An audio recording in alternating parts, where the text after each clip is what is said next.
Let's start with the sun. You would vaporize, all right? So that's really fast right there. Not a good place to visit. Although I'm told if you go at night, it's an old astronomy joke.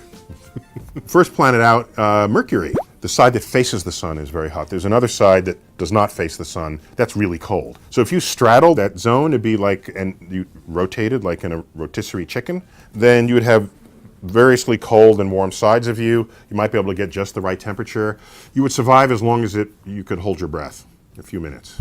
Next out, Venus, 900 degrees Fahrenheit. It is hotter than a pizza oven. That's hot. Oh, by the way, Venus has about the same gravity as Earth, so you'd be very familiar walking around until you vaporized. Next one, Earth. You don't have to hold your breath there and you're good for 80 years. What's next? Mars. Mars is very cold, but the air is very thin, so the intensity of the cold will not be as biting as it might otherwise feel at that temperature on Earth. It's hundreds of degrees below zero. But if you put on some insulating clothing, you could walk around holding your breath. After Mars, you have the asteroid belt. If you ran too hard, you'd go into orbit. So you can't play games on asteroids. It doesn't work. Gravity's too low. After asteroids, you get to Jupiter. No surface to land on. You will descend forever into the gaseous atmosphere until you're crushed by the pressure of the planet's layers. Next is Saturn. Same answer. You'll descend down to the center. You'll be crushed by the atmosphere as the atmospheric pressure continued to grow.